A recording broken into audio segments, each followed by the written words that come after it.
Happy New Month, and thanks for tuning in.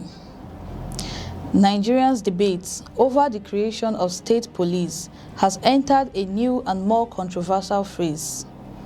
While many believe decentralizing the country's policing system could finally provide a solution to worsening this insecurity across the nation, others are warning that such a move could create problems even bigger than the ones Nigeria is already facing. Could state police become the answer to terrorism, kidnapping, and banditry, or could it become another powerful tool in the hands of politicians? These are the difficult questions now dominating Nigeria's political landscape. Speaking during an interview on Arise TV, Chief 10 of the Nigeria Democratic Congress, Buba Galadima, strongly opposed the proposed creation of state police. His remarks come at a critical moment as the Constitution of the Federal Republic of Nigeria Authorization State Police Bill 2026 continues moving through the constitutional amendment process. If approved by at least 24 of Nigeria's 36 states' houses of assembly, the country could witness one of the biggest changes to its security architecture in decades. But Galadima believes Nigerians should proceed with extreme caution. At the heart of Galadima's argument is a simple but profound question. If the Nigerian police force and Nigerian military, with all their manpower, equipment, and constitutional powers, have struggled to contain insecurity across the country, why should Nigerians believe that state police will suddenly succeed?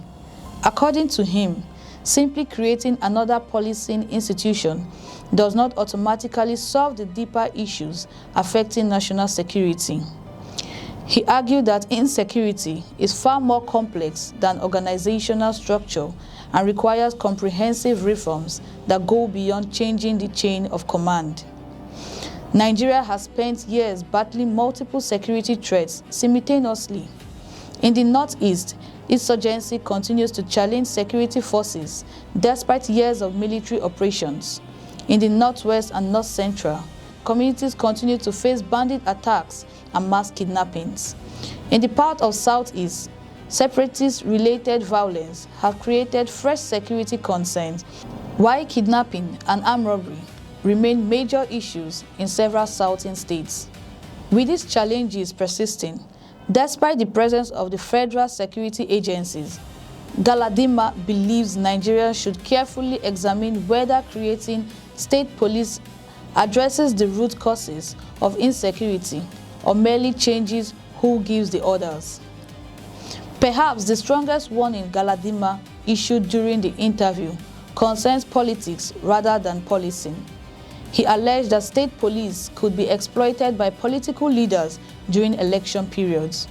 According to him, both the president and the state governors may seek greater control over security structures ahead of future elections. He expressed concern that state-controlled police could be deployed to intimidate opposition figures, interfere with political campaigns, or suppress dissent. It is important to note that these are Galadima's allegations and opinions expressed during the interview. No evidence was presented to establish that such is currently existing. Nevertheless, his concerns have ignited a debate about how political influence over security institutions could affect Nigeria's democracy.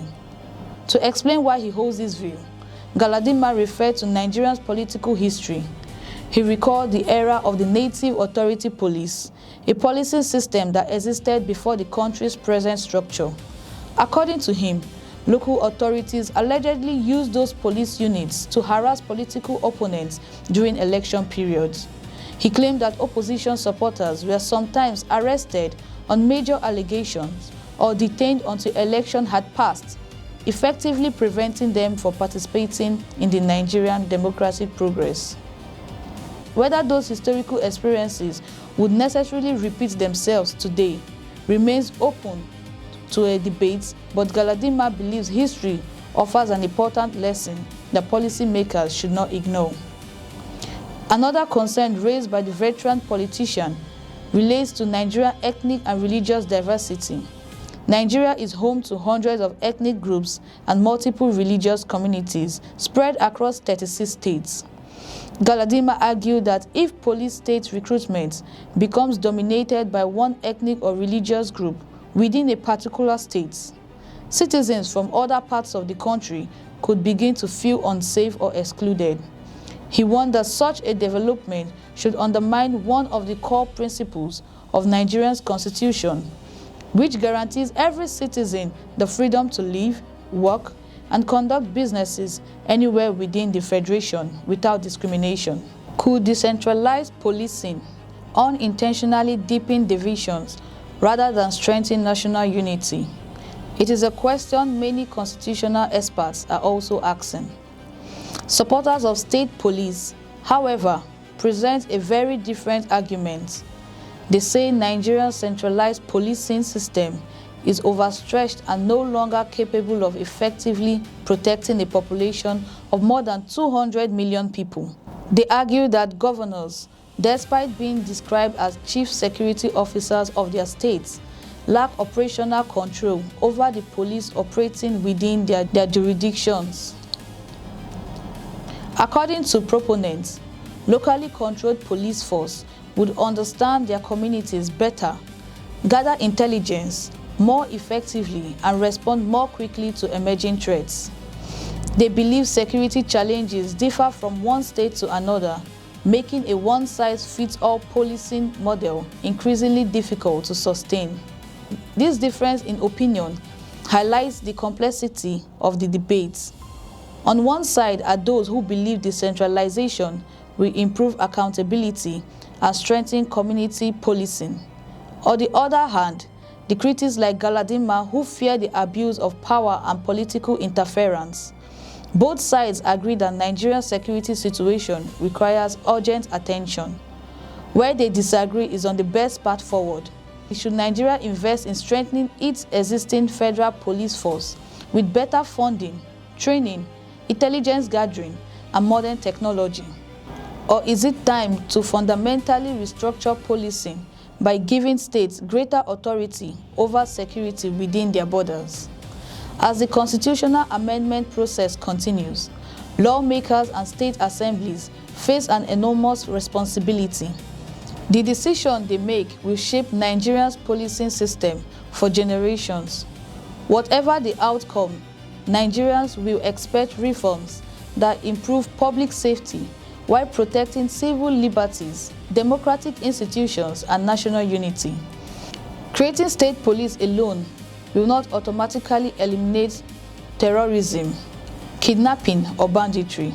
Likewise, maintaining the current system without meaningful reforms may also fail to address growing insecurity.